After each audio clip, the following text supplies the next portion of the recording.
As in, they continue to protest, they continue to come out onto the street, despite this sort of crackdown, despite the imprisonment, and despite the threats from the authorities. Of course, as until Iran is free, people are going to fight. And this is a fight which is never going to go to where it was before. Until Iran is free, Iran has taken as a hostage. Again, you see Russia and Ukraine, it's an invader that has invaded Ukraine, and it's terrible.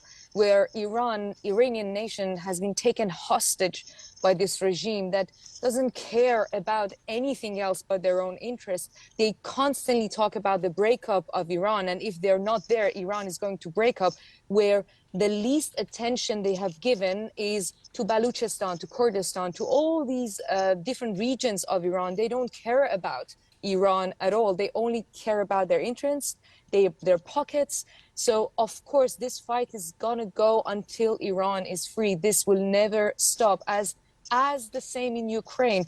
And until we have this regime in Iran, we are going to have an unstable Middle East. Until Iran, the Islamic government is there, we're not going to have a calm Middle East. And they're going to keep supporting Russia, putting bombs and drones, sending drones on Ukraine. So this government is a problem not only for the nation of Iran, but for the whole world. I just want to show our viewers this performance that I was just talking about, the one that you did with Coldplay in Buenos Aires. So we can see that there on our screen. And just tell us a little bit more about why you sang this song and why it is so symbolic and significant for the protesters. We all know that at this point, we need to echo the sound of people in Iran, because they need that. They are the voice. We are the echo. So that's why we, the diaspora, the people on exile, we are doing our best just to take their voice and make the world listen to it and see it. Because of the geopolitics placement of Iran, we normalize, we banalize what is happening, the crime that is happening in the Middle East. But what we are showing, what we are trying to do is to show the world, show the people that the people of Iran, the young people of Iran are the exact same as in London, as in Europe, as in the United States. We are all the same, and they are fighting with their whole body. The other thing is that yes, we haven't seen much of a positive influence in our history from the foreign influence, like 1953, the coup d'etat against Mossadegh when he was nationalizing the oil. So we don't want an influence for inside the country, but we need the politicians, the people, to do whatever they can outside of Iran. Now we saw today that Canada banned all the top people, part of the government, to be able to, they cannot enter Canada anymore.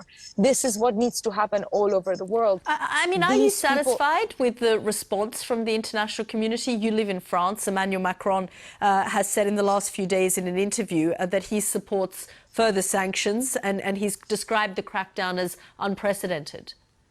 Of course we are. What France, Germany especially, they're doing, and now Canada today, this is what we need to do. We need to put pressure on these people and show them they cannot just do whatever they want to do just because they're doing it to their own nation.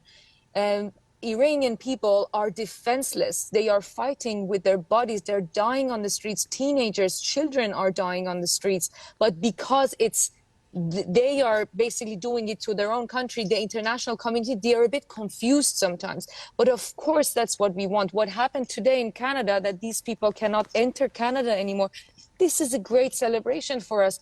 They need to know that they cannot live, they cannot continue living in tranquility. They cannot take the monies of the country outside and keep just living their life while they're cracking down their own country, killing people, executing. This is, what are we going to do about these 15,000 people in the prisons if they start executing them? They are the brains, they're the artists, they're the most beautiful people of Iran. They're completely innocent. So we have to do everything. And the one most important thing is that we need to be the echo. We need to be with them. We need to walk by them hand to hand, show them that we care, that we are listening to them, we are seeing what they're doing. Gulshifte, really good to talk to you. Thank you very much for joining us here on the program.